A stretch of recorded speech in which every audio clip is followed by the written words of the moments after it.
संक्षिप्त महाभारत के द्रोण पर्व में चक्रव्यूह निर्माण और अभिमन्यु की प्रतिज्ञा। अभिमन्यु का व्यूह में प्रवेश और पराक्रम। संजय कहते हैं, राजन, उस दिन अमित तेजस्वी अर्जुन ने हमारी सेना को पराजित कर युधिष्ठिर की रक्षा की और द्रोणाचार्य का संकल्प सिद्ध नहीं होने दिया। दुर्योधन शत्रु का अभ्युदय देखकर उदास और कुपित हो रहा था। दूसरे दिन सवेरे ही उसने सब योद्धाओं के सामने प्रेम और अभिमान पूर्वक द्रोणाचार्य से कहा, द्विजवर, निश्चय ही हम लोग आपके शत्रुओं में से हैं।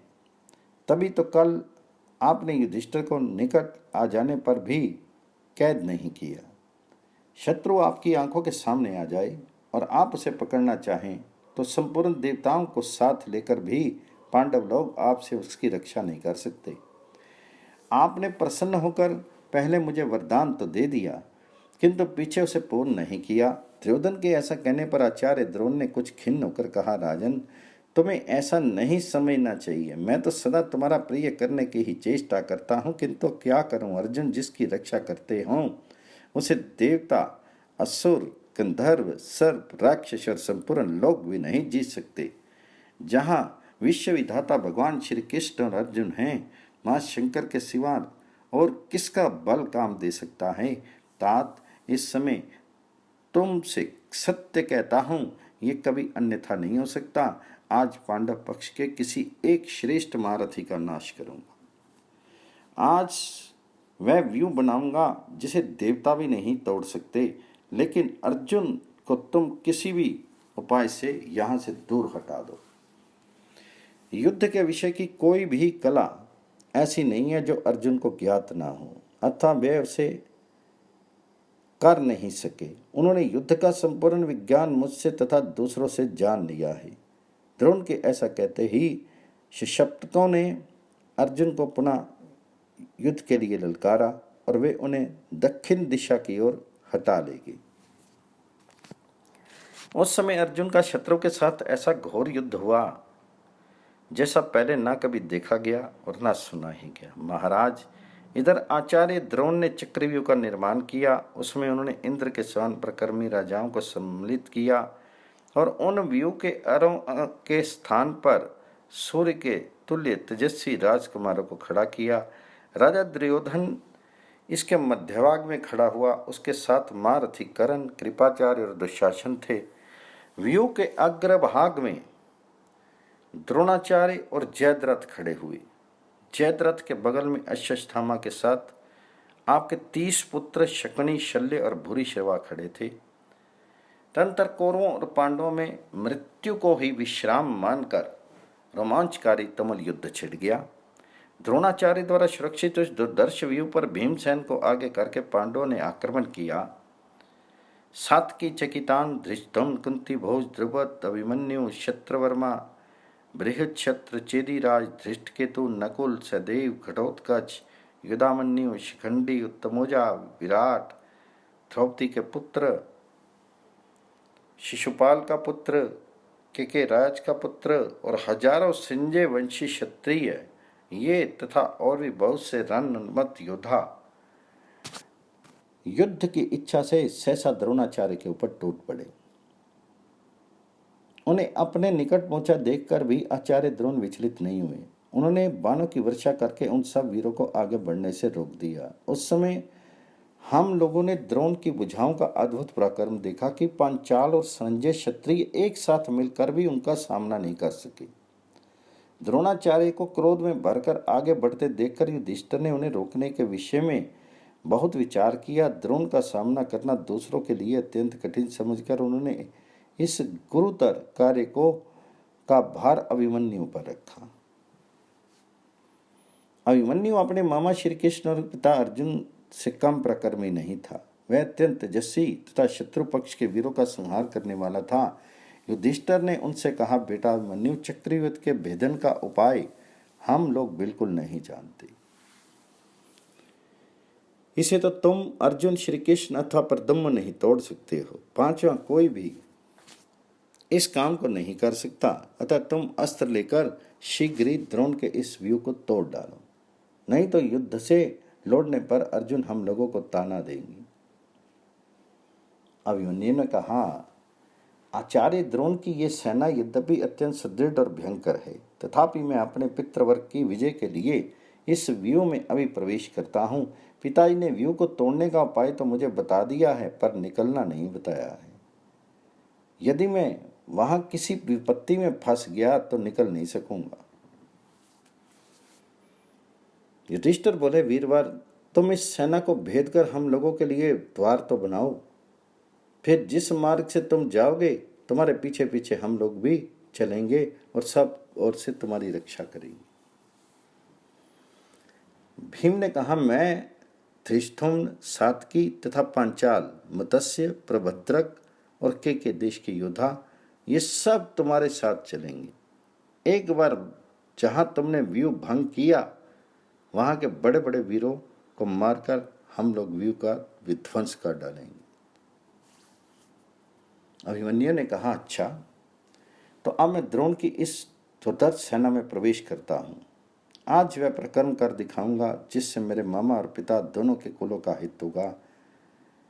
उससे मामा भी प्रसन्न होंगे और पिताजी भी।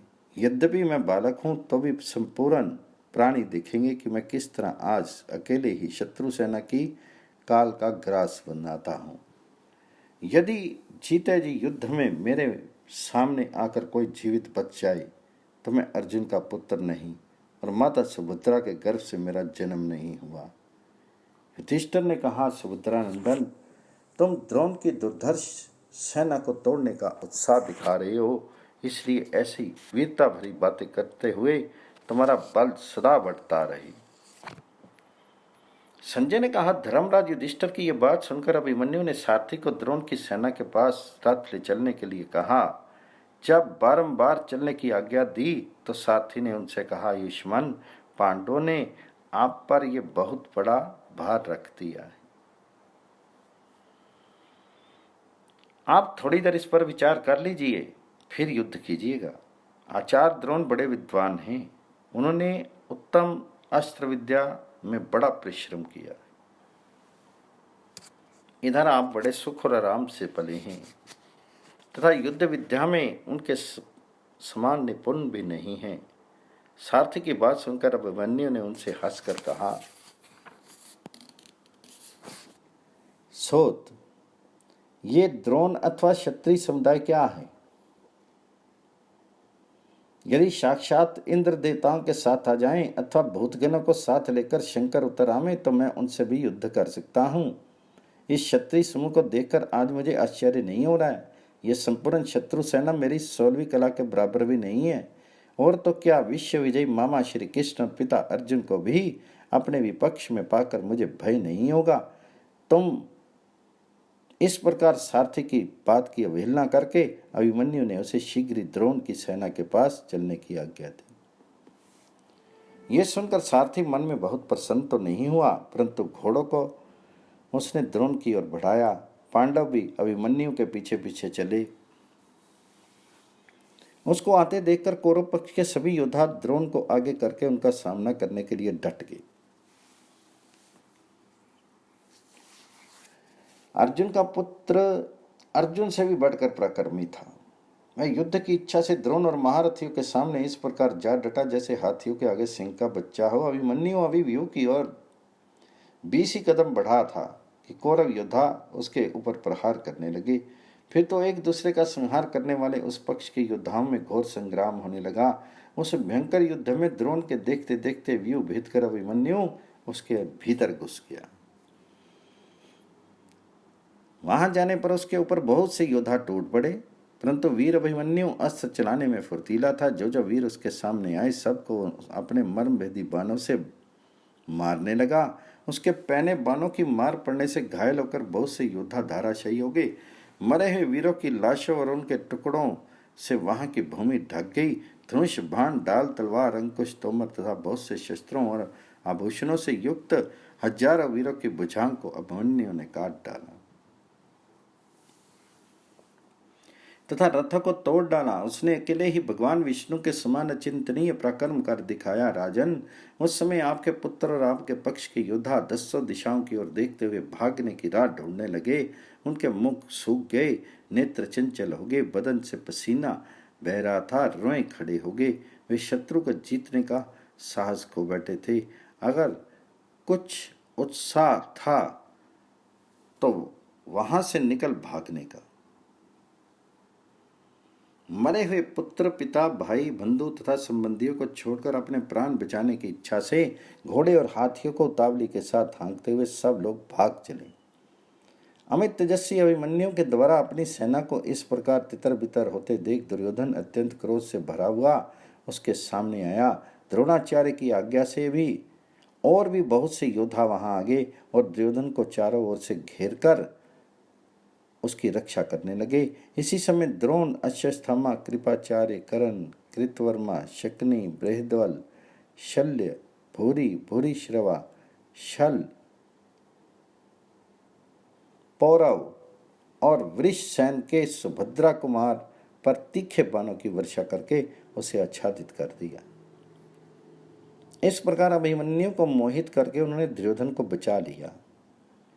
जैसे मुंह का ग्रास छिन जाए उसी प्रकार दुर्योधन का निकल जाना अभिमन्यु उससे सहा नहीं गया। उसने बहुत बड़ी भारी बाण वर्षा करके घोड़ों और सारथियों सहित उन सभी महारथियों को मार भगाया और सिंह के समान गर्जना की। द्रोण आदि महारथी उसका सिंहनाद नहीं सह सके। वे रथों से उसको घेर कर बाण समूह की वर्षा करने लगे, किंतु अभिमन्यु उन सब बाणों की को आकाश में काट गिराता और तुरंत तीखे बाण मारकर सबको भीन डालता था। उसका वे प्रक्रम अद्भुत था। उस समय अभिमन्यु और कौरव योद्धा एक दूसरे पर लगातार प्रहार कर रहे थे। कोई भी युद्ध से विमुख नहीं होता था। उस घोर संग्राम में दुस्सैन 9 बाण मारकर अभिमन्यु को भीन दिया। फिर दुशासन ने 12, कृपाचार्य ने 3, द्रोण ने 17, विवंशी ने 70, कृतवर्मा ने 7, बृहद्बल ने 8, अश्वत्थामा ने 7, भूरिश्रवा ने 3, शल्य ने 6, शकुनि ने 2 और राजा दुर्योधन ने 3 बाण मारे। महाराज, उस प्रतापी अभिमन्यु जैसे नाच रहा हो इस प्रकार सब और घूम घूम कर सब महारथियों को 3-3 बाणों से भेदता जाता था। फिर आपके पुत्रों ने मिलकर जब उसे भय दिखाना आरंभ किया तो अभिमन्यु क्रोध से जल उठा और अपनी अस्त्र विद्या का महान बल दिखाने लगा। इतने में अश्मक नरेश के पुत्र ने बड़ी तेजी से वहां आकर अभिमन्यु को रोका और 10 बाण मारकर उसको भीन डाला। तब अभिमन्यु ने मुस्कुराते हुए से 10 बाण मारे और उससे उसके घोड़े, सारथी, ध्वजा, धनुष, भुजाएं तथा मस्तक को काटकर पृथ्वी पर गिरा दिया। अभिमन्यु के हाथ से अश्मक कुमार के मारे जाने पर सारी सेना विचलित होकर भागने लगी। तब कर्ण, कृपाचार्य, द्रोणाचार्य, अश्वत्थामा, शकुनि, शल्य, शल्य, भूरिश्रवा, क्रात, सोमदत्त, विवंशी, वृषसेन, सुषैन, कुंडभेदी, प्रतर्दन, वृंदारक, ललित्य, प्रबाहु, दीर्घलोचन और दुर्योधन, इन सब ने क्रोध में भरकर अभिमन्यु पर बाण वर्षा आरंभ की। इन बड़े बड़े धनुर्धारियों के बाणों से जब अभिमन्यु बहुत घायल हो गया तो उसने कवच और शीर को छेद डालने वाला एक तीखा बाण कर्ण के ऊपर चलाया। वह बाण कर्ण का कवच भेद कर बड़े वेग से उसके शीर में घुसा और उसे भी भेद कर पृथ्वी में समा गया। उस दुस्सह प्रहार से कर्ण को बड़ी व्यथा हुई और वह व्याकुल होकर उस रणभूमि में कांप उठा। इसी प्रकार क्रोध से भरे हुए अभिमन्यु ने 3 बाणों से शेन, दीर्घलोचन और कुंडभेदी को भी मारा। तब कर्ण ने 25, अश्वत्थामा ने 20, कृतवर्मा ने 7 बाण मारकर अभिमन्यु को घायल किया। उसके संपूर्ण शीर में बाण छिद गए थे। फिर भी वह पाशधारी यमराज के समान रणभूमि में विचर रहा था। शल्य को अपने पास ही खड़ा देखकर अभिमन्यु ने बाणों की वर्षा से उन्हें ढक दिया और आपकी सेना को डराते हुए उन्होंने भीषण गर्जना की और उनके मर्म भेदी बाणों से घायल हुए राजा शल्य रथ के पिछले भाग में जा बैठे और मूर्छित हो गए। शल्य की ये अवस्था देख संपूर्ण सेना आचार्य द्रोण के देखते देखते भाग चली। उस समय देवता, पितर, चारण, सिद्ध, यक्ष तथा मनुष्य अभिमन्यु का यशोगान करते हुए उनकी प्रशंसा कर रहे थे।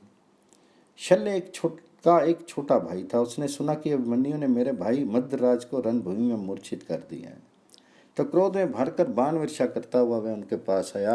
आते ही 10 बाण मारकर उसने अभिमन्यु को घोड़े और सारथी सहित घायल कर दिया। फिर बड़े जोर से गर्जना की।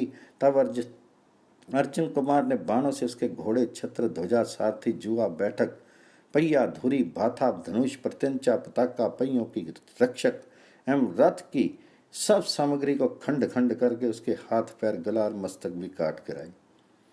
तब तो उसके अनुचर अत्यंत भयभीत होकर सब दिशाओं में भाग गए। अभिमन्यु के उस अद्भुत पराक्रम को देखकर सब लोग उसे शाबाशी देने लगे।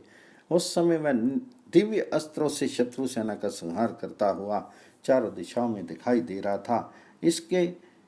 उसके इस अलौकिक कर्म को देखकर आपके सैनिक कांपने लगे। इसी समय आपका पुत्र दुशासन बड़े जोर से गरजा और क्रोध में भरकर बाणों की वर्षा करता हुआ सुभद्रा कुमार पर चढ़ आया। आते ही उसको अभिमन्यु ने 26 बाण मारे। अभिमन्यु और दुशासन दोनों ही रथ शिक्षा में कुशल थे। वे दाएं बाएं विचित्र मंडलाकार गति से चलते हुए युद्ध करने लगे। दुशासन और कर्ण की पराजय तथा जयद्रथ का पराक्रम।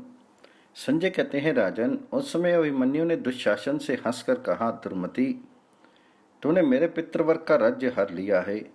उसके कारण तथा तेरे लोभ, अज्ञान, द्रोह और दुस्साहस के कारण महात्मा पांडव तुझ पर अत्यंत कुपित हैं।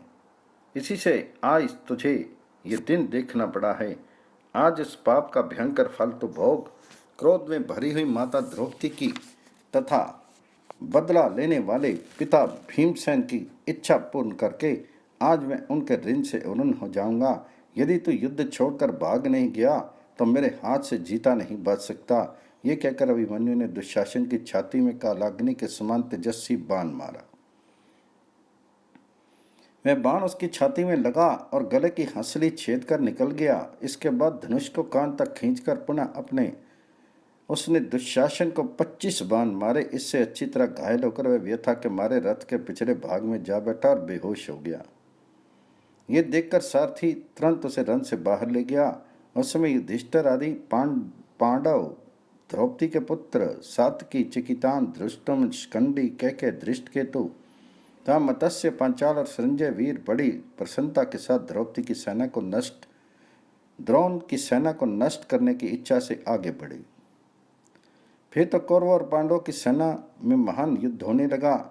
इधर कर्ण अत्यंत क्रोध में भरकर अभिमन्यु के ऊपर तीक्ष्ण बाणों की वर्षा करने लगा और उसका तिरस्कार करते हुए उनके अनुचरों को भी बाणों से भीनने लगा। अभिमन्यु ने भी तुरंत ही उसे 73 बाणों से भीन डाला। उस समय उसकी गति कोई नहीं रोक सका। तदंतर कर्ण ने अपनी उत्तम अस्त्र विद्या का प्रदर्शन करते हुए सैकड़ों बाणों से अभिमन्यु को भीन डाला। कर्ण के द्वारा पीड़ित होकर भी सुभद्रा कुमार शिथिल नहीं हुआ। उसने तेज बाणों से शूरवीरों के धनुष काटकर कर्ण को भी खूब घायल किया। साथ ही उसके छत्र, ध्वजा, सारथी और घोड़ों को भी हंसते हंसते भीन डाला।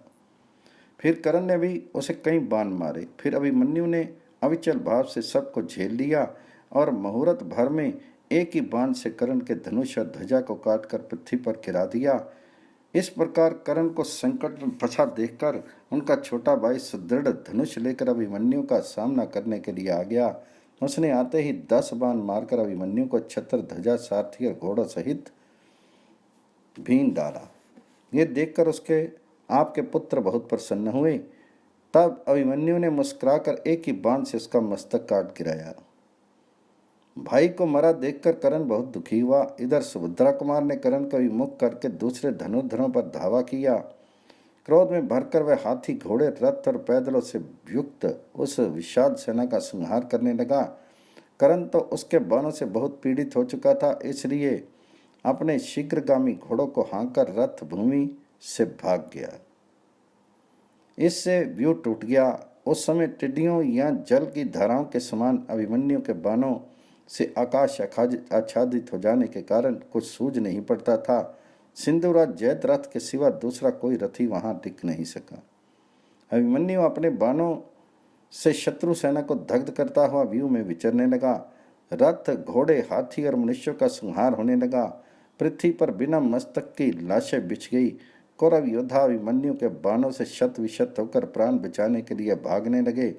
उस समय वे सामने खड़े हुए अपने ही दल के लोगों को मारकर आगे बढ़ रहे थे और अभिमन्यु उस सेना को खदेड़ खदेड़ कर मार रहा था। व्यू के बीच में तेजस्वी अभिमन्यु ऐसा दिख पड़ता था जैसे तिनकों के ढेर में प्रज्वलित अग्नि। धृतराष्ट्र ने कहा, संजय, अभिमन्यु ने जिस समय व्यू में प्रवेश किया उसके साथ युधिष्ठिर की सैन्य का कोई और भी वीर था या नहीं?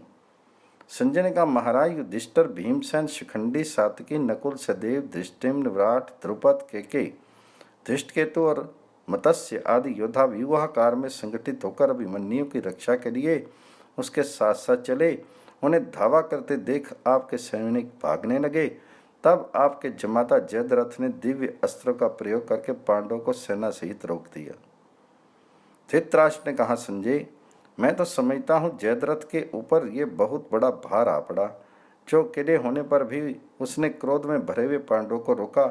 भला जयद्रथ ने कौन सा ऐसा महान तप किया था जिससे पांडवों को रोकने में समर्थ हो सका? तो संजय ने कहा, जयद्रथ ने वन में द्रौपदी का अपहरण किया था। उससे भीमसेन ने उसे परास्त होना पड़ा। इस अपमान से दुखी होकर उसने भगवान शंकर की आराधना की और बहुत कठोर तपस्या की। भक्तवत्सल भगवान जी ने उस पर दया की और स्वप्न में दर्शन देकर कहा, जयद्रथ, मैं तुझ पर प्रसन्न हूँ, इच्छा अनुसार वर मांग ले।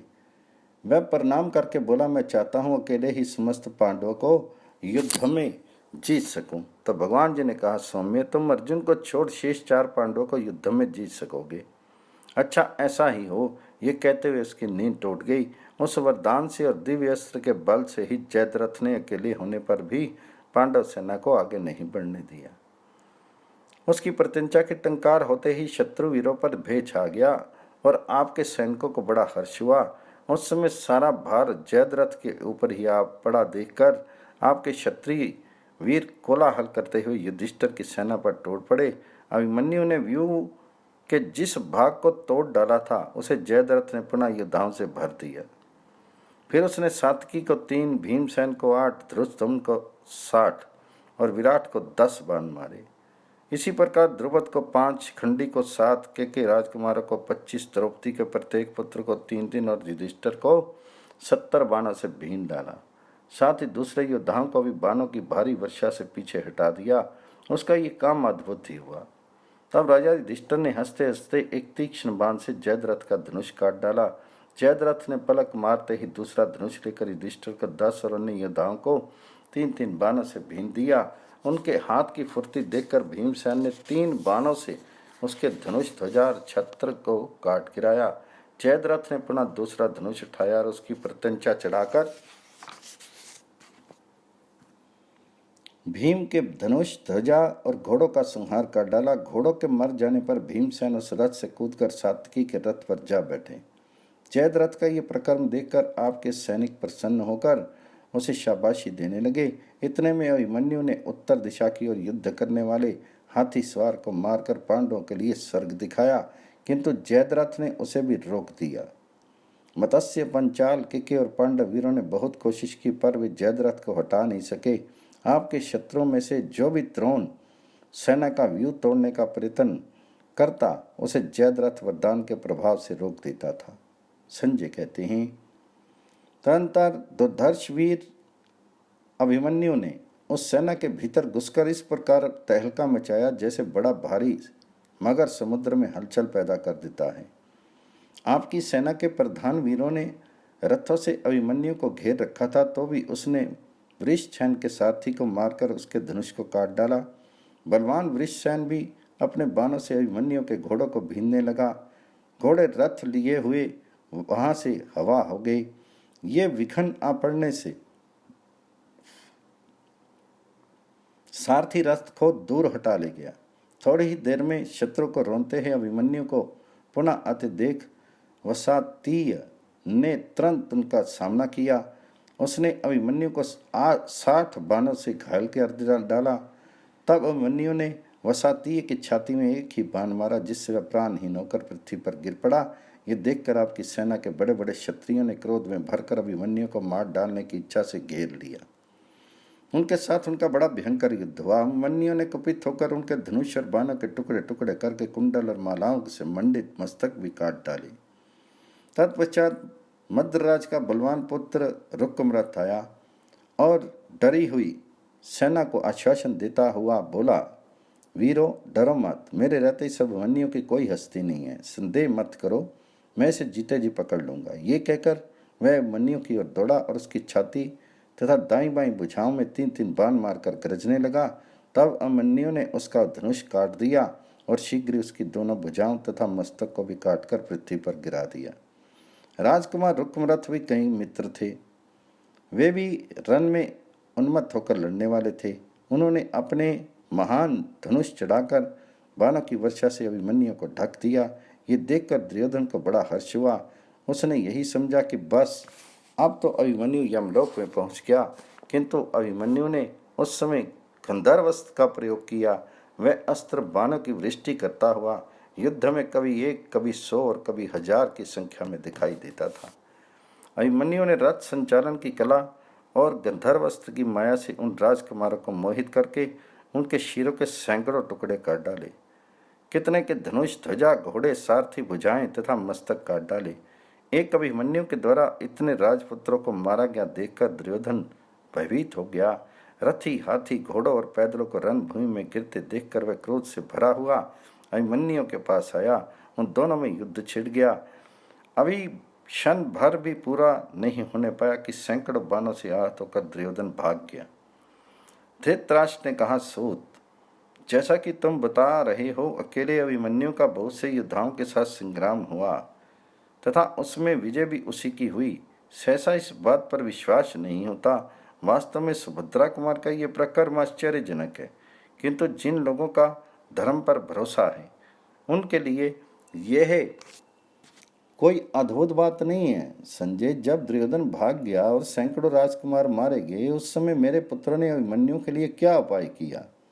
तो संजय ने कहा, महाराज, उस समय आपके योद्धाओं के मुख सूख गए थे, आंखें कातर हो रही थी, शीर में रोमांच छुआया था और पसीने चू रहे थे। शत्रु को जीतने का उत्साह नहीं रह गया था। सब भागने की तैयारी में थे। मरे हुए भाई, पिता, पुत्र, सहद संबंधी तब बंधु बांधों को छोड़ छोड़कर अपने हाथी घोड़ों को जल्दी जल्दी हाँकते हुए रणभूमि से दूर निकल गए। उन्हें इस प्रकार हाथ उत्साह देकर भागते हुए द्रोण, अश्वत्थामा, बृहद्बल, कृपाचार्य, दुर्योधन, कर्ण, कृतवर्मा, शकुनी सब क्रोध में भरे हुए समर विजयी अभिमन्यु की ओर दौड़े, किंतु अभिमन्यु ने इन्हें फिर अनेकों बार रण से विमुख किया। केवल लक्ष्मण ही सामने डटा रहा। पुत्र के स्नेह से उनके पीछे दुर्योधन भी लौट आया। फिर दुर्योधन के पीछे अन्य महारथी भी लौट पड़े। अब सब ने मिलकर अभिमन्यु पर बाण बरसाने आरंभ किए, परंतु अभिमन्यु ने अकेले ही उन सब महारथियों को परास्त कर दिया और लक्ष्मण के सामने जाकर उसकी छाती और भुजाओं में तीक्ष्ण बाणों का प्रहार किया। फिर लक्ष्मण से कहा, भाई, एक बार इस संसार को अच्छी तरह देख लो, क्योंकि अभी तुम्हें परलोक की यात्रा करनी है। आज तुम्हारे बंधु बांधवों के देखते देखते तुम्हें यमलोक भेज रहा हूँ। ये कहकर महाबाहु सुभद्रा कुमार ने लक्ष्मण की ओर एक भल चलाकर उसके सुंदर नासिका, मनोहर भगवटी तथा घुंघराले बालों वाले कुंडल मंडित मस्तक को धड़ से लाग कर दिया। कुमार लक्ष्मण को मरा देखकर लोगों ने हाहाकार मच गया। अपने प्यारे पुत्र के गिरते ही दुर्योधन के क्रोध की सीमा नहीं रही। उसने समस्त क्षत्रियों से पुकार कर कहा, मार डालो इसे। तब द्रोण, कृप, कर्ण, अश्वत्थामा, बृहद्बल तथा कृतवर्मा इन 6 महारथियों ने अभिमन्यु को चारों ओर से घेर लिया, किंतु अर्जुन कुमार ने अपने तीखे बाणों से घायल करके उन सबको पुनः भगा दिया और बड़े वेग से जयद्रथ की सेना की ओर धावा किया। ये देखकर कलिंग और निषाद वीरों के साथ क्राथ पुत्र ने आकर हाथियों की सेना से अभिमन्यु का मार्ग रोक दिया। फिर तो उनके साथ बड़ा भयानक युद्ध हुआ। अभिमन्यु ने उस गज सेना का संहार कर दिया। तदंतर क्राथ अर्जुन कुमार पर बाण समूहों की वर्षा करने लगे। इतने में भागे हुए द्रोण आदि महारथी भी लौटे और अपने धनुष की टंकार करते हुए अभिमन्यु पर चढ़ आए, किंतु उसने अपने बाणों से उन सब महारथियों को रोककर क्राथ पुत्र को भली भांति पीड़ित किया। फिर असंख्य बाणों की वर्षा करके उसके धनुष्य, बाण, केयूर, बाहु, मुकुट तथा मस्तक को भी काट डाला। साथ ही उसके छत्र, ध्वजा, सारथी और घोड़ों को भी रणभूमि में गिरा दिया। क्राथ के गिरते ही सेना के अधिकांश योद्धा विमुख होकर भागने लगे। तब द्रोण आदि 6 महारथियों ने पुनः अभिमन्यु को घेरा। ये देख अभिमन्यु ने द्रोण को 50, बृहद्बल को 20, कृतवर्मा को 80, कृपाचार्य को 60, अश्वत्थामा को 10 बाणों से भीन डाला। तदंतर उसने कौरवों की कीर्ति बढ़ाने वाले वीर वृंदारक को आपके पुत्रों के देखते देखते मार डाला। तब अभिमन्यु के ऊपर द्रोण ने 100, अश्वत्थामा ने 8, कर्ण ने 22, कृतवर्मा ने 20, वीरदल ने 50 और कृपाचार्य ने 10 बाण मारे। इस प्रकार उनके द्वारा सब बोर से पीड़ित होते हुए भी सुभद्रा कुमार ने उन सबको 10-10 बाणों से मारकर घायल कर दिया। इसके बाद कौशल नरेश ने अभिमन्यु की छाती में एक बाण मारा। अभिमन्यु ने भी उसके घोड़े, ध्वजा, धनुष और सारथी को काटकर पृथ्वी पर गिरा दिया। रथ से हीन होकर कौशल नरेश ने ढाल तलवार हाथ में ले ली और अभिमन्यु के कुंडल युक्त मस्तक को काट लेने का विचार किया। इतने ही में अभिमन्यु ने उसकी छाती में बाण मारा। उसके लगते ही कौशल राज का हृदय फट गया और उस रणभूमि में गिर गए। साथ ही अभिमन्यु ने वहां उन 10,000 महाबली राजाओं का भी वध कर दिया जो खड़े खड़े अमंगल सूचक बातें निकाल रहे थे। इस प्रकार सुभद्रा नंदन बाणों की वर्षा से आपके योद्धाओं की गति रोककर रणभूमि में विचरने लगा। संक्षिप्त महाभारत के द्रोण पर्व में अभिमन्यु के द्वारा कौरव वीरों का संहार और 6 महारथियों के प्रयत्न से उसका वध। संजय कहते हैं, तदंतर कर्ण और अभिमन्यु दोनों परस्पर युद्ध करते हुए लहूलुहान हो गए। इसके बाद कर्ण के 6 मंत्री सामने आए। वे सभी विचित्र प्रकार से युद्ध करने वाले थे, किंतु अभिमन्यु ने उन्हें घोड़ों और साथियों सहित नष्ट कर दिया तथा दूसरे धनुर्धारियों को भी 10-10 बाण मारकर भीन डाला। उनका ये कार्य अद्भुत सा हुआ। इसके बाद उसने मगधराज के पुत्र को 6 बाणों से मृत्यु के मुख में भेजकर घोड़े और सारथी सहित अश्वकेतु को भी मार गिराया। फिर मत्तिका वत का देश के राजा भोज को शुरप्र नामक बाण से मौत के घाट उतारकर बाण वर्षा करते हुए सिंहनाद किया। इतने में दुशासन के पुत्र ने आकर 4 बाणों से 4 घोड़ों को, एक से सारथी को और दूसरे से अभिमन्यु को बीन दिया। तब अभिमन्यु ने भी 7 बाणों से दुशासन के पुत्र को घायल करके कहा, अरे तेरा पिता तो कायर की भांति युद्ध छोड़ के भाग गया, अब तो लड़ने चला है। सौभाग्य की बात है कि तू भी लड़ना जानता है, किंतु आज तुझे जीवित नहीं छोड़ूंगा। ये कहकर उसने दुशासन के पुत्र पर एक तीखा बाण चलाया, किंतु अश्वत्थामा ने अपने 3 बाणों से उसे काट दिया। तब अभिमन्यु ने अश्वत्थामा की ध्वजा काटकर 3 बाणों से शल्य को पीड़ित किया। शल्य ने भी उसकी छाती में 9 बाण मारे। अभिमन्यु ने शल्य की ध्वजा काटकर उसके पार्श्व रक्षक और सारथी को भी मार डाला। फिर 6 बाणों से शल्य को भी भींदा। शल्य उस रथ से भागकर दूसरे रथ पर जा बैठे। इसके बाद सुभद्रा कुमार ने शत्रुंजय, चंद्रकेतु, मेघवेग, स्वर्चा और सूर्यभास इन 5 राजाओं का वध करके शकुनी को भी बाणों से घायल किया। शकुनी ने भी 3 बाणों से अभिमन्यु को बींध कर दुर्योधन से कहा, देखो ये पहले से एक एक करके हम लोगों को मार रहा है, अब हम सब लोग मिलकर इसको मार डालें। तदंतर कर्ण ने द्रोणाचार्य से कहा, अभिमन्यु पहले से ही हम सब लोगों को कुचल रहा है, अब इसके वध का कोई उपाय हमें शीघ्र बताइए। तब महान धनुर्धर द्रोण ने सब लोगों से कहा, इस पांडव नंदन की फुर्ती तो देखो। बाणों को चढ़ाते और छोड़ते समय इस रथ मार्ग में केवल इसका मंडलाकार धनुष ही दिखाई पड़ता है। ये स्वयं कहाँ है इसका पता नहीं चलता। सुभद्रा नंदन अपने बाणों से मुझे शत विशत कर रहा है, मेरे प्राण मूर्छित हो रहे हैं, तो भी इसका प्रक्रम देखकर मुझे हर्ष ही होता है। अपने हाथों की फुर्ती के कारण ये समस्त दिशाओं में बाणों की वर्षा कर रहा है। इस समय अर्जुन में और इसमें कोई अंतर नहीं दिखाई देता।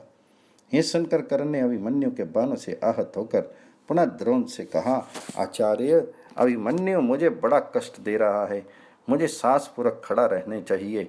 यही सोचकर अभी तक खड़ा हूँ, इस तेजस्वी कुमार के तीखे बाण मेरे हृदय को चीरे डालते हैं। कर्ण की बात सुनकर आचार्य द्रोण हंस पड़े और धीरे से बोले, एक तो ये तरुण राजकुमार स्वयं ही शीघ्र प्रक्रम दिखाने वाला है, दूसरे इसका कवच वैद्य है।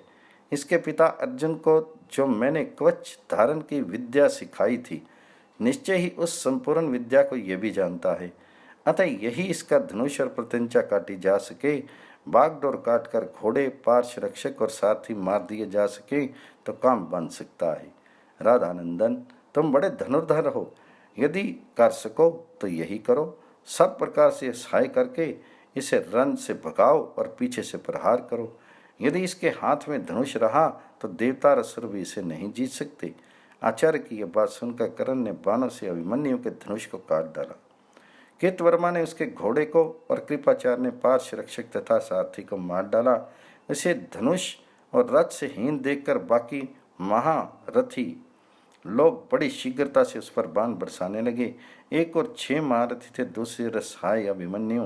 तो भी वे निर्दयी उस अकेले बालक पर बाण वर्षा कर रहे थे। धनुष कट गया, रथ से हाथ धोना पड़ा, तो भी उसने अपने धर्म का पालन किया। हाथ में ढाल तलवार लेकर वह तेजस्वी बालक आकाश में उछल पड़ा। अपनी लघिमा शक्ति से अभी वह गरुड़ की भांति ऊपर मंडरा ही रहा था, तब तक द्रोणाचार्य ने शूरप्र नामक बाण से उसकी तलवार के टुकड़े टुकड़े कर दिए और कर्ण ने ढाल छिन्न भिन्न कर दी। अब उसके हाथ में तलवार भी नहीं रही, सारे अंगों में बाण धसे हुए थे। उसी दशा में वह आकाश से उतरा और क्रोध से भरकर चक्र हाथ में लिए द्रोणाचार्य पर झपटा। उस समय वह चक्रधारी भगवान विष्णु की भांति शोभायमान हो रहा था। उसे देखकर राजा लोग बहुत डर गए। सब ने मिलकर उसके चक्र के टुकड़े टुकड़े कर दिए। तब महारथी अभिमन्यु ने बहुत बड़ी गदा हाथ में ली और अश्वत्थामा पर चलाई। चलते हुए वज्र के समान उस गदा को आते देख अश्वत्थामा रथ से उतरकर 3 कदम पीछे हट गया। गदा की चोट से उसके घोड़े, पार्श्व रक्षक और सारथी मारे गए। इसके बाद अभिमन्यु ने सुबल के पुत्र कालिके को तथा उसके 69 अनुचर 77 गंधारों को मौत के घाट उतारा। फिर 10 वसातीय महारथियों को तथा 7 के महारथियों का संहार करके 10 हाथियों को मार डाला। तत्पश्चात दुशासन कुमार के रथ और घोड़ों को गदा से चूर्ण कर डाला। इससे दुशासन के पुत्र को बड़ा क्रोध हुआ। वह भी गदा उठाकर अभिमन्यु की ओर दौड़ा। फिर तो दोनों एक दूसरे को मारने की इच्छा से परस्पर प्रहार करने लगे। दोनों पर गदा के अग्रभाग की चोट पड़ी और दोनों साथ ही पृथ्वी पर गिर पड़े। दुशासन कुमार पहले उठा और अभिमन्यु अभी उठ ही नहीं रहा था कि उसने उसके मस्तक पर गदा मारी। उसके प्रचंड आघात से बेचारा अभिमन्यु पुनः बेहोश होकर गिर पड़ा। महाराज, इस प्रकार उस एक बालक को बहुत लोगों ने मिलकर मारा। आकाश से टूटकर गिरे हुए चंद्रमा की भांति उस शीरवीर को रणभूमि में गिरा देखकर अंतरिक्ष में खड़े हुए प्राणी भी हाहाकार करने लगे। सब ने एक स्वर से कहा, द्रोण और कर्ण जैसे 6 प्रधान महारथियों ने मिलकर इस अकेले बालक का वध किया है। इसे हम लोग धर्म नहीं मानते। चंद्रमा और सूर्य के तुल्य कांतिमान अभिमन्यु को इस प्रकार बड़ा देखकर आपके योद्धाओं को बड़ा हर्ष हुआ और पांडवों के हृदय में बड़ी पीड़ा हुई। राजन, अभिमन्यु अभी बालक था, युवा अवस्था में इसका पदार्पण नहीं हुआ था। उस वीर के मरते ही युधिष्ठिर के देखते देखते संपूर्ण पांडव सेना भाग चली। ये देखकर युधिष्ठिर ने उन वीरों से कहा, वीरों, युद्ध में मृत्यु का अवसर आने पर भी अभिमन्यु ने पीठ नहीं दिखाई है। तुम भी उसी की भांति धीरता रखो, डरो मत। तुम लोग निश्चय ही शत्रु पर विजय पाओगे। ऐसा कहकर धर्मराज ने अपनी दुखी सैनिकों का शोक दूर किया। अभिमन्यु श्री कृष्ण और अर्जुन के समान पराक्रमी था। वे 10,000 राजकुमारों महारथी कौशल्य को मार कर मरा है। इसमें तनिक भी संदेह नहीं है कि वह पुण्यवानों के अक्षय लोकों में गया है, अतः वे शोक करने के योग्य नहीं है। महाराज, इस प्रकार हम लोग पांडवों के उस श्रेष्ठ वीर को मारकर और उनके बाणों से पीड़ित एवं लोहलुहान हो सायंकाल अपनी छावनी में चले आए। आते समय देखा शत्रु भी बहुत दुखी और उदास होकर अपने शिविर को जा रहे हैं। उस समय श्रेष्ठ योद्धाओं ने रक्त की नदी बहा दी थी, जो वैतरणी के समान भयंकर और दुष्टर थी। रणभूमि के मध्य में बहती हुई वह नदी जीवित और मृतक सबको अपने प्रवाह में बहाई जा रही थी। अनेकों थड़ वाहन नाच रहे थे। रणस्थल को देखने से डर मालूम होता था।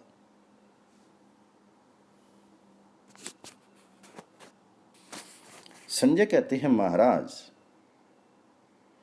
महावीर अभिमन्यु के मारे जाने के पश्चात सभी पांडव योद्धा रथ छोड़कर कवच उतार और धनुष फेंककर राजा युधिष्ठिर के चारों ओर बैठ गए तथा अभिमन्यु को मन ही मन याद करते हुए उनके युद्ध का स्मरण करने लगे। भाई का पुत्र अभिमन्यु जैसा वीर मारा गया, ये सोचकर राजा युधिष्ठिर बहुत दुखी हो गए और विलाप करने लगे। जैसे गौओं के झुंड में सिंह का बच्चा प्रवेश कर जाए, उसी प्रकार जो केवल मेरा प्रिय करने की इच्छा से द्रोण के दुर्भेद्य व्यूह में जा घुसा। युद्ध में जिसके सामने आकर बड़े बड़े धनुर्धर और अस्त्र विद्या में कुशल वीर भी भाग गए, जिसने बहुत कट्टर शत्रु दुशासन को अपने बाणों से शीघ्र ही मार भगाया था, वह वीर अभिमन्यु द्रोण सेना रूपी महासागर के पार होकर भी दुशासन कुमार के पास जाकर मृत्यु को प्राप्त हुआ। सुभद्रा कुमार के मारे जाने के बाद अब मैं अर्जुन अथवा सुभद्रा को कैसे मुंह दिखाऊंगा? हाय, ये बेचारी अब अपने बेटे को नहीं देख सकेगी। श्री कृष्ण और अर्जुन को ये दुखद समाचार कैसे सुनाऊंगा? मैं कितना निर्दयी हूँ। जिस सुकुमार बालक को भोजन और शयन करने, सवारी पर चलने और भूषण वस्त्र पहनने में आगे रखना चाहिए था, उसे मैंने युद्ध में आगे कर दिया। अभी तो वह तरण कुमार युद्ध की कला में पूर्ण प्रवीण भी नहीं हुआ था, फिर कैसे कुशलता से लौटता? अर्जुन बुद्धिमान, निर्लोभ, संकोचशील, क्षमामान, रूपवान, बलवान, बड़ों का मान देने वाले वीर और सत्य पराक्रमी हैं, जिनके कर्मों की देवता लोग भी प्रशंसा करते हैं, जो अभय चाहने वाले शत्रु को भी अभय दान देते हैं। उन्हीं के बलवान पुत्र की भी हम लोग रक्षा नहीं कर सके। बाल और पुरुषार्थ में जो अपना सानी नहीं रखता था, उस अर्जुन कुमार को मारा गया देखकर अब विजय से भी मुझे प्रसन्नता नहीं होगी। उसके बिना पृथ्वी का राज्य, अमृतत्व तथा देवताओं के लोक का अधिकार भी मेरे लिए किसी काम का नहीं है। कुंती नंदन युधिष्ठिर जब इस प्रकार विलाप कर रहे थे, उसी समय महर्षि वेद व्यास जी वहां पे आ पहुंचे।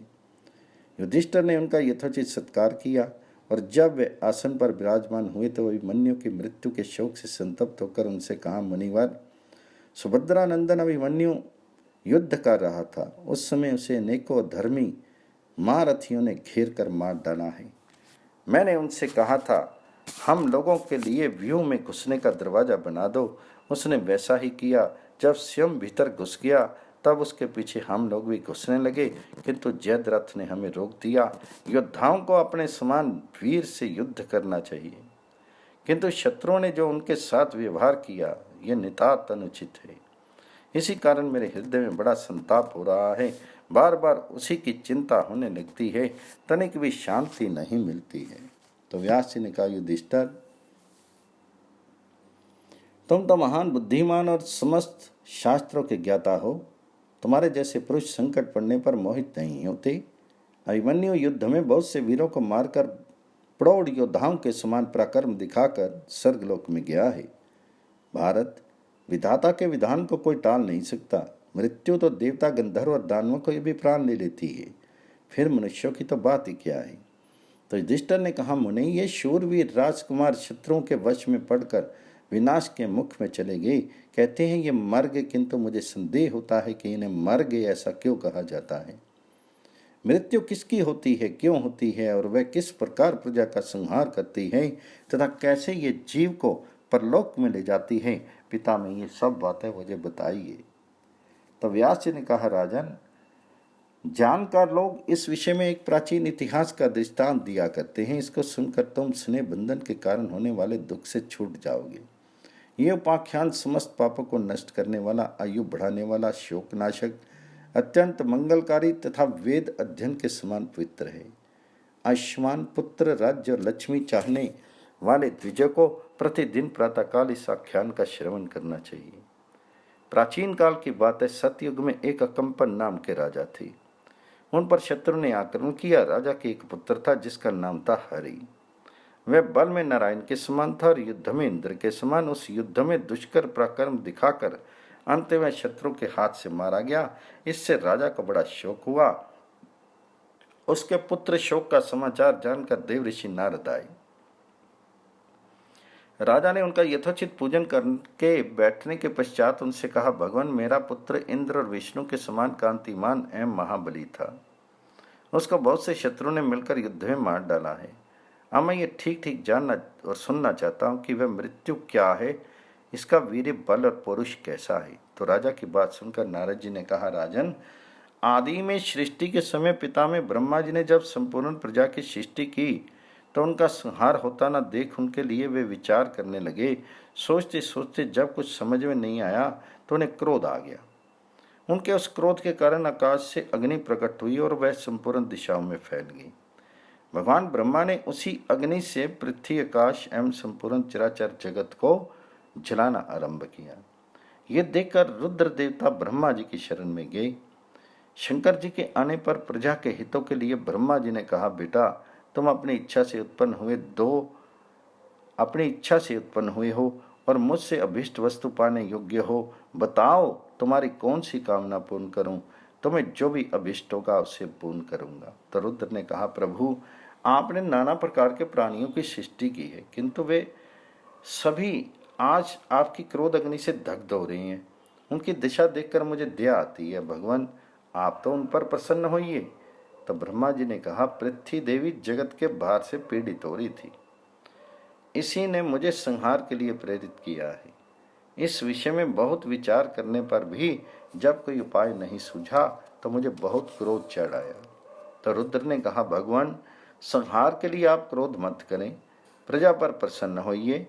आपके क्रोध से प्रकट हुई आग पर्वत वृक्ष नदी जलाशय तृण घास आदि संपूर्ण स्थावर जंगम रूप जगत को जला सकती है। आपका क्रोध शांत हो जाए, यही वरदान मुझे दीजिए। प्रजा के हित के लिए कोई ऐसा उपाय सोचिए जिससे इन प्राणियों की जान बचे। तो नारद जी कहते हैं, शंकर जी की बात सुनकर ब्रह्मा जी ने प्रजा का कल्याण करने के लिए उस अग्नि को पुनः अपने में लीन कर लिया। उसे लीन करते समय उनके सब इंद्रियों से एक स्त्री प्रकट हुई। उसका रंग था काला, लाल और पीला, जिसके जिहा मुख और नेत्र भी लाल थे। ब्रह्मा जी ने उसे मृत्यु कह के पुकारा और बताया कि मैंने लोगों का संहार करने की इच्छा से क्रोध किया था, उसी से तुम्हारी उत्पत्ति हुई है। अतः तुम मेरी आज्ञा से इस संपूर्ण चराचर जगत का नाश करो, इसी से तुम्हारा कल्याण होगा। ब्रह्मा जी की ऐसी आज्ञा सुनकर वह स्त्री अत्यंत सोच में पड़ गई, फिर फूट फूट कर रोने लगी। उसकी आंखों से जो आंसू झड़ रहे थे उसे ब्रह्मा जी ने हाथों में ले लिया और उसे भी सांत्वना दी। तब मृत्यु ने कहा, भगवान आपने मुझे ऐसी स्त्री क्यों बनाया? क्या मैं जानबूझकर ये अहितकारक कठोर कर्म करूं? मैं भी पाप से डरती हूँ, मेरे सताए हुए लोग रोएंगे। उन दुखियों के आंसुओं से मुझे बड़ा भय हो रहा है, इसलिए मैं आपकी शरण में आई हूँ। मुझे वर दीजिए, मैं आज से धिन का आश्रम में जाकर आपकी ही आराधना में संलग्न होकर तीर तपस्या करूंगी। रोते बिलखते लोगों के प्राण लेने का काम मुझसे नहीं हो सकेगा, मुझे इस पाप से बचाइए। तो ब्रह्मा जी ने कहा, मृत्यु प्रजा का संहार करने के लिए ही तुम्हारी सृष्टि हुई है। जाओ सब प्रजा का नाश करती रहो, इसमें कुछ विचार करने की आवश्यकता नहीं है। ऐसा ही होगा, इसमें कभी परिवर्तन नहीं हो सकता। तुम मेरी आज्ञा का पालन करो, इसमें तुम्हारी निंदा नहीं होगी। ब्रह्मा जी के ऐसा कहने पर वह कन्या प्रजा के संहार की प्रतिज्ञा किए बिना ही तप करने की इच्छा से धेनुक आश्रम में चली गई। वहां से पुष्कर, गोकर्ण, नैमिष और मल्याचल आदि तीर्थों में जा जाकर अपनी रुचि के अनुकूल कठोर नियमों का पालन करते ही शीर सुखाने लगी।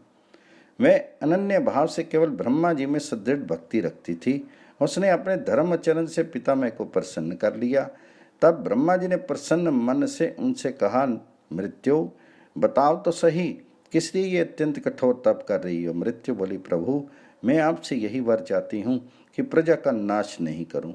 मुझे अधर्म से बड़ा भय हो रहा है, इसलिए तप में लगी हूँ। भगवान मुझ भयभीत अबला को अभय दान दें। मैं एक निरपर अपराधी स्त्री हूँ, बहुत दुख पा रही हूँ, आपसे कृपा की भीख मांगती हूँ, मुझे शरण दीजिए। ब्रह्मा जी ने कहा, कल्याणी इस प्रजा वर्ग का संहार करने से तुम्हें पाप नहीं लगेगा। मेरी बात किसी तरह मिथ्या नहीं हो सकती, इसलिए तुम 4 प्रकार की प्रजा का नाश करो।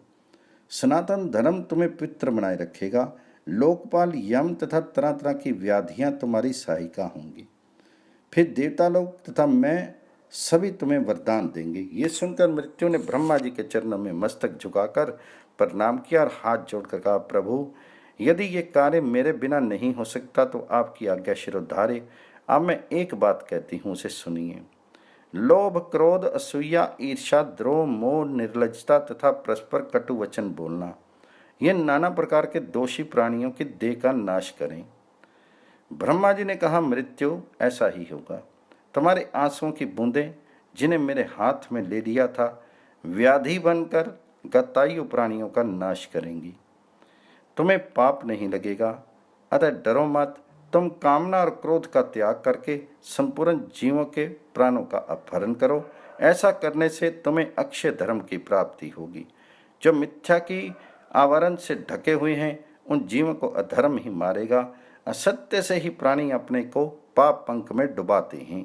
नारद जी कहते हैं, उस मृत्यु नाम धारणी स्त्री ने ब्रह्मा जी के उपदेश से तथा विशेषतः उसके शाप के भय से बहुत अच्छा कहकर उनकी आज्ञा स्वीकार कर ली।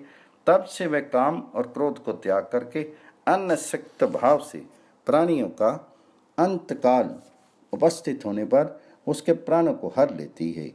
यही प्राणियों की मृत्यु है। इसी से व्याधियों की उत्पत्ति हुई है। व्याधि कहते हैं रोग को, जिससे जीव रुग्ण हो जाता है। अंतकाल आने पर सभी प्राणियों की मृत्यु होती है। इसलिए राजन, तुम व्यर्थ शोक मत करो।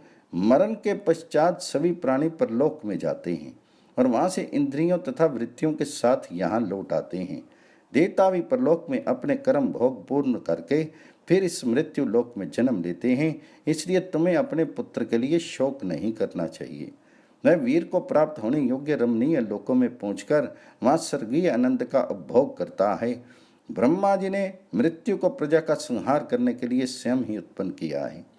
अतः वह समय आने पर सबका संहार करती ही है। ये जानकर धीर पुरुष मरे हुए प्राणियों के लिए शोक नहीं करते। ये सारी सृष्टि विधाता की बनाई हुई है। वे स्वेच्छा अनुसार इसका उपसंहार करते हैं। इसलिए तुम अपने मरे हुए पुत्र का शोक शीघ्र ही त्याग दो। व्यास जी कहते हैं, नारद जी की अर्थ भरी बात सुनकर राजा अकंपन ने उनसे कहा, भगवान, मेरा शोक दूर हुआ। अब मैं प्रसन्न हूँ। आपके मुख से ये इतिहास सुनकर मैं कृतार्थ हो गया। आपको प्रणाम है। राजा की ऐसी संतोषपूर्ण वाणी सुनकर देव ऋषि नारद जी तुरंत नंदन वन को चले गए। राजा युधिष्ठिर, इस उपाख्यान को सुनने सुनाने से पुण्य, यश, आयु, धन और स्वर्ग की प्राप्ति होती है। महारथी अभिमन्यु युद्ध में धनुष, तलवार, गदा तथा शांत शक्ति से प्रहार करता हुआ मृत्यु को प्राप्त हुआ है। वह चंद्रमा का निर्मल पुत्र था और पुनः चंद्रमा में ही लीन हुआ है। इसलिए तुम धैर्य धारण करो और परमात्मा त्याग कर भाइयों को साथ लेकर शीघ्र युद्ध के लिए तैयार हो जाओ। संक्षिप्त महाभारत के द्रोण पर्व में व्यास जी के द्वारा संजय पुत्र मारुत, सुहोत्र, शिबी और राम के परलोक गमन का वर्णन। युधिष्ठिर ने कहा, मुनिवर, प्राचीन काल के पुण्य आत्मा, सत्यवादी एवं गौरवशाली राज ऋषियों के कर्मों का वर्णन करते हुए पुनः अपने यथार्थ वचनों से मुझे सांत्वना दीजिए। तो व्यास जी कहने लगे, पूर्व काल में एक शैब्य नामक राजा थे। उनके पुत्र का नाम था संजय। जब संजय राजा हुआ तो उसकी देवऋषि नारद और पर्वत, दो ऋषियों से मित्रता हो गई। एक समय की बात है, वे दोनों ऋषि राजा संजय से मिलने के लिए उनके घर आए। राजा ने उनका विधिवत आतिथ्य सत्कार किया और वे भी बड़ी प्रसन्नता के साथ सुखपूर्वक वहां रहने लगे। संजय पुत्र की अभिलाषा थी। उसने अपनी शक्ति के अनुसार ब्राह्मणों की बड़ी सेवा की। वे ब्राह्मण वेद वेदांत के ज्ञाता एवं तप और स्वाध्याय में लगे रहने वाले थे। राजा की सेवा से प्रसन्न होकर उन ब्राह्मणों ने नारद जी से कहा, भगवान, आप राजा संजय को उनकी इच्छा के अनुसार पुत्र प्रदान करें। नारद जी ने तथास्तु कहकर संजय से कहा, राज ऋषि, ब्राह्मण लोग आप पर प्रसन्न हैं और आपको पुत्र देना चाहते हैं। अतः आपका कल्याण हो। आप जैसा पुत्र चाहते हैं उसके लिए वर मांग ले। नारद जी के ऐसा कहने पर राजा ने हाथ जोड़कर कहा, भगवान, मैं ऐसा पुत्र चाहता हूं जो यशस्वी, तेजस्वी और शत्रु को दबाने वाला हो तथा जिसके मलमूत्र, थूक और पसीने भी स्वर्ण में हो। राजा को ऐसा ही पुत्र हुआ। उसका नाम पड़ा स्वर्णष्ठीवी। उक्त वरदान से राजा के घर निरंतर धन बढ़ने लगा। उन्होंने अपने महल, चार द्वारी किले, ब्राह्मणों के घर, पलंग, बिछौने, रथ, भोजन पात्र आदि सभी आवश्यक सामग्रियों को सोने का बनवा लिया। कुछ काल के पश्चात राजा के महल में लुटेरे घुसे और राजकुमार स्वर्णष्ठीवी को बलपूर्वक पकड़कर जंगल में ले गए। स्वर्ण पाने का उपाय तो उन्हें ज्ञात नहीं था, इसलिए उन मूर्खों ने राजकुमार को मार डाला। फिर इसका शीर फाड़ कर देखा, किंतु कुछ भी धन नहीं मिला। जब उनके प्राण निकल गए तो वह धन प्राप्त कराने वाला वरदान भी नष्ट हो गया। बेवकूफ डाकू उस अद्भुत राजकुमार को मारकर स्वयं भी आपस में लड़ भिड़कर नष्ट हो गए। अंत में पापी असंभाव्य नामक नरक में पड़े। राजा अपने मरे हुए पुत्र को देखकर बहुत दुखी हुआ और बड़े करुणा के साथ विलाप करने लगा। ये समाचार पाकर देव ऋषि नारद ने वहां दर्शन दिया और कहा, सृंजी, अपनी पूर्ण कामनाएं लिए तुम भी तो एक दिन मरोगे, फिर दूसरे के लिए इतना शोक क्यों? औरों की तो बात ही क्या है।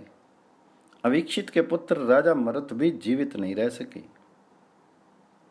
बृहस्पति से लाग डांट होने के कारण संवर्त ने राजा मरुत से यज्ञ कराया था। भगवान शंकर ने राज ऋषि मरुत को स्वर्ण का एक गिरी शिखर प्रदान किया था। इनकी यज्ञशाला में इंद्र आदि देवता, बृहस्पति तथा समस्त प्रजापतिगण विराजमान थे। यज्ञ का सारा सामान सोने का बना हुआ था।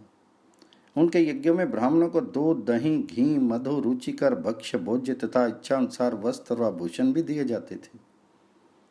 मरुत के घर में मरुत अर्थात पवन देवता रसोई परोसने का काम करते थे और विश्वदेव सभासद थे। उन्होंने देवता, ऋषि और पितरों को हविष्य, श्राद्ध और सिद्धाई के द्वारा तृप्त किया था। शैया, आसन, जलपात्र और स्वर्ण राशि, ये अपार धन उन्होंने ब्राह्मणों को शिक्षा से दान कर दिया था। इंद्र भी उनका भला चाहते थे। उनके राज्य में प्रजा को रोग व्याधि नहीं सताती थी। वे बड़े श्रद्धालु थे और शुभ कर्मों से जीते हुए अक्षय पुण्य लोकों को प्राप्त हुए थे। राजा मरुत ने तरुण अवस्था में रहकर प्रजा, मंत्री, धर्मपत्नी, पुत्र और भाइयों के साथ 1000 वर्ष तक राज्य शासन किया था। संजय, ऐसे प्रतापी राजा भी जो तुमसे और तुम्हारे पुत्र से बहुत बढ़ चढ़कर थे, यदि मृत्यु से नहीं बच सके तो तुम्हें भी अपने पुत्र के लिए शोक नहीं करना चाहिए। नारद जी ने पुनः कहा, राजा सहोत्र की भी मृत्यु सुनी गई है। वे अपने समय के अद्वितीय वीर थे। देवता भी उनकी ओर आंख उठाकर नहीं देख सकते थे। वे प्रजा का पालन, धर्म, दान, यज्ञ और शत्रुओं पर विजय पाना, इन सब को कल्याणकारी समझते थे। धर्म से देवताओं की आराधना करने, बाणों से शत्रुओं पर विजय पाते और अपने गुणों से समान प्रजा को प्रसन्न रखते थे। उन्होंने मलेच्छ और लुटेरों का नाश करके इस संपूर्ण पृथ्वी का राज्य किया था। उनकी प्रसन्नता के लिए बादलों ने अनेकों वर्षों तक उनके राज्य में स्वर्ण की वर्षा की थी। वहां स्वर्ण रस की नदियां बहती थी। उसमें सोने के मगर और मछलियां रहती थी। मेघ अभीष्ट वस्तुओं की वर्षा करते थे। राज्य में 1-1 कोस की लंबी चौड़ी बावड़ियां थी। उनमें भी स्वर्ण में मगर और कछुए थे। उन सब को देखकर राजा को आश्चर्य होता था। उन्होंने कुरुजांगल देश में यज्ञ किया और वह अपार स्वर्ण राशि ब्राह्मणों को बांट दी। राजा सहोत्र ने 1000 अश्वमेघ, 100 राजसु तथा बहुत सी दक्षिणा वाले अनेकों क्षत्रिय यज्ञों और नित्य नैमित्तिक यज्ञों का अनुष्ठान किया था। संजय, वे सहोत्र भी तुमसे और तुम्हारे पुत्र से सरता श्रेष्ठ थे, किंतु मृत्यु ने उन्हें भी नहीं छोड़ा। ऐसा सोचकर तुम्हें अपने पुत्र के लिए शोक नहीं करना चाहिए। नारद जी फिर कहने लगे, राजन, जिन्होंने संपूर्ण पृथ्वी को चमड़े की भांति लपेट लिया था, वे उशीनर पुत्र राजा शिबी भी मरे थे। उन्होंने संपूर्ण पृथ्वी को जीतकर अनेकों अश्वमेघ यज्ञ किए थे। उन्होंने 10 अरब अशरफियां दान की थी। साथ ही हाथी, घोड़े, पशु, धान्य, मृग, गऊ, बकरे, भेड़ आदि के सहित अनेकों भूखंड ब्राह्मणों के अधीन किए थे। बरसते हुए मेघ से जितनी धाराएं गिरती हैं, आकाश में जितने नक्षत्र दिखाई देते हैं, गंगा के किनारे जितने बालू के कण हैं, मेरु पर्वत पर जितने शिलाओं के टुकड़े हैं और समुद्र में जितने रत्न एवं जलचर जीव हैं, उतनी गौएं शिबी ने ब्राह्मणों को दान में दी थी। प्रजापति ने भी शिबी के समान महान कार्यभार को वहन करने वाला कोई दूसरा महापुरुष भूत, भविष्य और वर्तमान में भी नहीं देखा। उन्होंने कई यज्ञ किए जिनमें प्रार्थियों की संपूर्ण कामनाएं पूर्ण की जाती थी। उन यज्ञों में यज्ञ स्तंभ, आसन, गृह, 4 द्वारी और बाहरी दरवाजा, ये सब वस्तुएं स्वर्ण की बनी थी। यज्ञ के बाड़े में 2 दही के बड़े बड़े कुंड भरे रहते थे तथा नदियां बहती रहती थी। शुद्ध अन्न के पर्वत के समान ढेर लगे रहते थे। वहां सब के लिए घोषणा की जाती थी कि सज्जनों, स्नान करो और जिसकी जैसी रुचि हो उसके अनुसार अन्नपान लेकर खाओ पियो। भगवान शिव ने राजा शिबी के पुण्य कर्म से प्रसन्न होकर ये वर दिया था, राजन, सदा दान करते रहने पर भी तुम्हारा धन क्षीण नहीं होगा। इसी प्रकार तुम्हारी श्रद्धा, यश और पुण्य कर्म अक्षय होंगे। तुम्हारे कहने के अनुसार ही सभी प्राणी तुमसे प्रेम करेंगे और अंत में तुम्हें उत्तम लोक की प्राप्ति होगी। इन उत्तम वरों को प्राप्त करके राजा शिबी समय आने पर दिव्य लोक को चले गए। वे तुमसे और तुम्हारे पुत्र से भी बढ़कर पुण्य आत्मा थे। जब वे भी मृत्यु से नहीं बच सके तो तुम्हें अपने पुत्र के लिए शोक नहीं करना चाहिए। संजय, जो प्रजा पर पुत्र के समान प्रेम रखते थे, वे दशरथ नंदन राम भी परम धाम को चले गए। वे अत्यंत तेजस्वी थे और उनमें असंख्य गुण थे। अपने पिता की आज्ञा से उन्होंने धर्म पत्नी सीता और भाई लक्ष्मण के साथ 14 वर्ष तक वनवास किया था। चंद स्थान में रहकर तपस्वी मुनियों की रक्षा के लिए उन्होंने 14,000 राक्षसों का वध किया। वहां रहते समय ही लक्ष्मण सहित राम को मोह में डालकर रावण नामक राक्षस ने उनकी पत्नी सीता को हर लिया। यद्यपि रावण देवता और दैत्यों से भी अवध्य था, फिर भी साथ ही ब्राह्मण और देवताओं के लिए कंटक रूप था, किंतु राम ने उसे उनके साथियों सहित मार डाला। देवताओं ने उनकी स्तुति की, सारे संसार में उनकी कीर्ति फैल गई। देवता ऋषि उनकी सेवा में रहने लगे। उन्होंने विशाल साम्राज्य पाकर संपूर्ण प्राणियों पर दया की, धर्मपूर्वक प्रजा का पालन करते हुए अश्वमेध नामक महायज्ञ का अनुष्ठान किया। श्री रामचंद्र जी ने भूख और प्यास को जीत लिया था, संपूर्ण देहधारियों के रोगों को नष्ट कर दिया था। वे कल्याण में गुणों से संपन्न थे और सदा अपने तेज से प्रकाशमान रहते थे। सब प्राणियों से अधिक तेजस्वी थे। राम के शासन काल में इस पृथ्वी पर देवता, ऋषि और मनुष्य एक साथ रहते थे। उनके राज्य में प्राणियों के प्राण, अपान और समान आदि प्राण क्षीण नहीं होते थे। उस समय सबकी आयु बड़ी होती थी, कोई नौजवान नहीं मरता था। देवता और पितर वेदों की विधियों से प्रसन्न होकर हव्य कव्य को ग्रहण करते थे। राम के राज्य में डांस मच्छरों का नाम नहीं था। जहरीले सांप नष्ट हो चुके थे, ना कि पानी में डूबकर मरता था, न असमय में आग ही किसी को जलाती थी। उस समय के लोग अधर्म से में रुचि रखने वाले लोभी और मूर्ख नहीं होते थे। सभी वर्णों के लोग शिष्ट, बुद्धिमान और अपने कर्तव्य का पालन करने वाले थे। जान स्थान में राक्षसों ने जो पितरों और देवताओं की पूजा नष्ट कर दी थी, उसे भगवान राम ने राक्षसों को मारकर पुनः प्रचलित किया। उस समय एक एक मनुष्य के 1000-1000 संतानें होती थी और उनकी आयु भी 1-1 सहस्त्र वर्ष की हुआ करती थी। बड़ों को अपने से छोटे का श्राद्ध नहीं करना पड़ता था। भगवान राम की श्याम सुंदर छवि, तरुण अवस्था और कुछ अरुणाई लिए विशाल आंखें थी। भुजाएं सुंदर तथा घुटनों तक लंबी थी। सिंह के समान कंधे थे। उनकी झांकी सभी जीवों का मन मोहने वाली थी। उन्होंने 11,000 वर्ष तक राज्य किया था।